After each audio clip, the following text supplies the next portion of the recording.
Bonjour et bienvenue, voici notre tour d'horizon économique, géopolitique, sanitaire et boursier.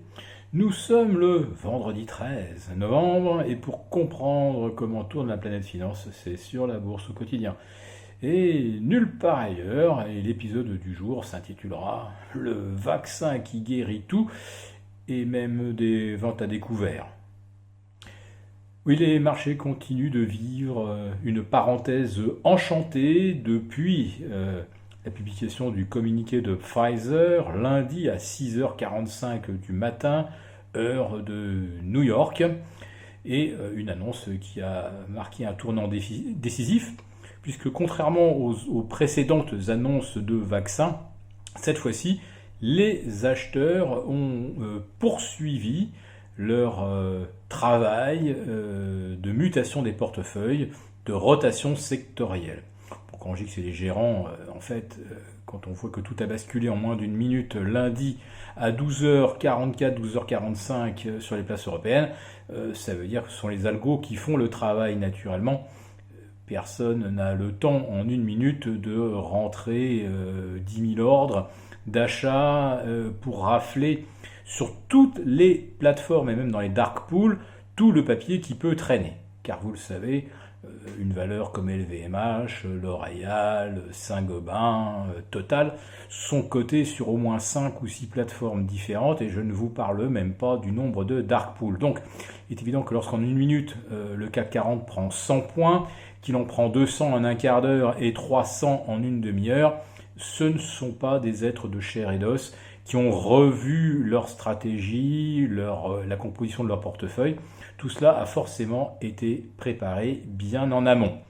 Ensuite, pour que les programmes se déclenchent, il faut effectivement que des mots-clés activent la transformation des programmes d'achat. Car je le répète, évidemment, personne n'a eu le temps matériel de modifier les programmes d'achat entre 12h44 et 12h45 lundi. Donc le vaccin de Pfizer guérit les angoisses du marché et surtout il fait par contre des ravages parmi les vendeurs à découvert qui à Wall Street n'ont rien pu faire pour se protéger puisque le Dow Jones avait rouvert en hausse de 5% et de nombreuses valeurs faisant l'objet de ventes à découvert importantes prenaient 25, 30, même 40% dès l'ouverture, donc impossible de se couvrir. C'était vraiment, comme on dit, une arme de destruction massive des vendeurs à découvert. Alors cette ficelle, on peut continuer de tirer dessus encore, pourquoi pas lundi, avec un nouveau vaccin miracle. Pfizer annonçait 90% d'efficacité. Les Russes, avec leur vaccin Sputnik, annoncent 92%.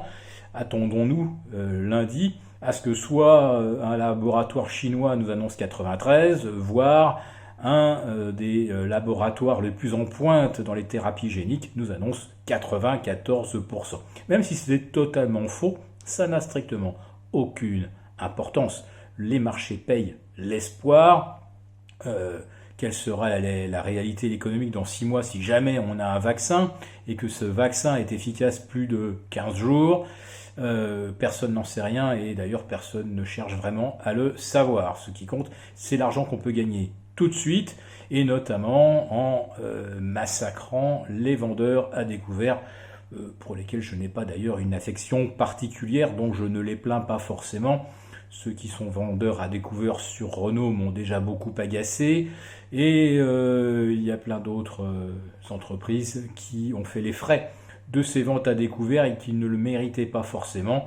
Donc ça, c'est de la spéculation pure. De temps en temps, c'est un jeu auquel on perd et je ne vais pas pleurer sur leur sort.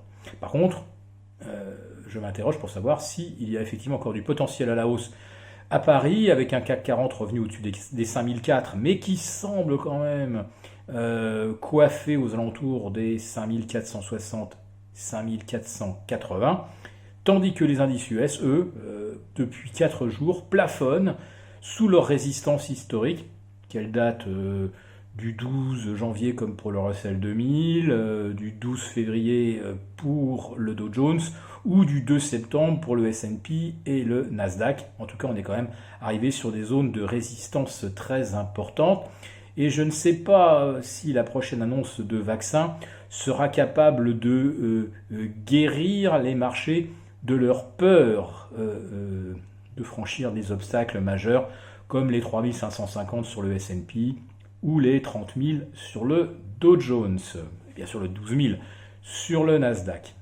Voilà, donc cette semaine s'achève à Paris par un gain qui avoisine les 8,5%.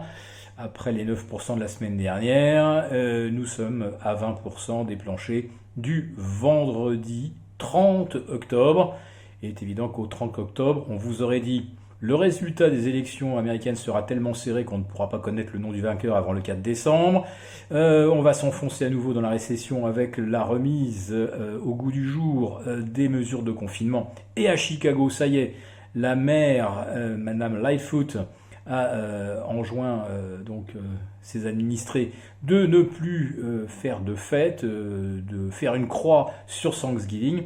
Et je peux vous dire que si on doit faire une croix sur les soldes du Black Friday au lendemain du Thanksgiving, là je pense que les marchés feront aussi une croix sur une hausse plus ambitieuse.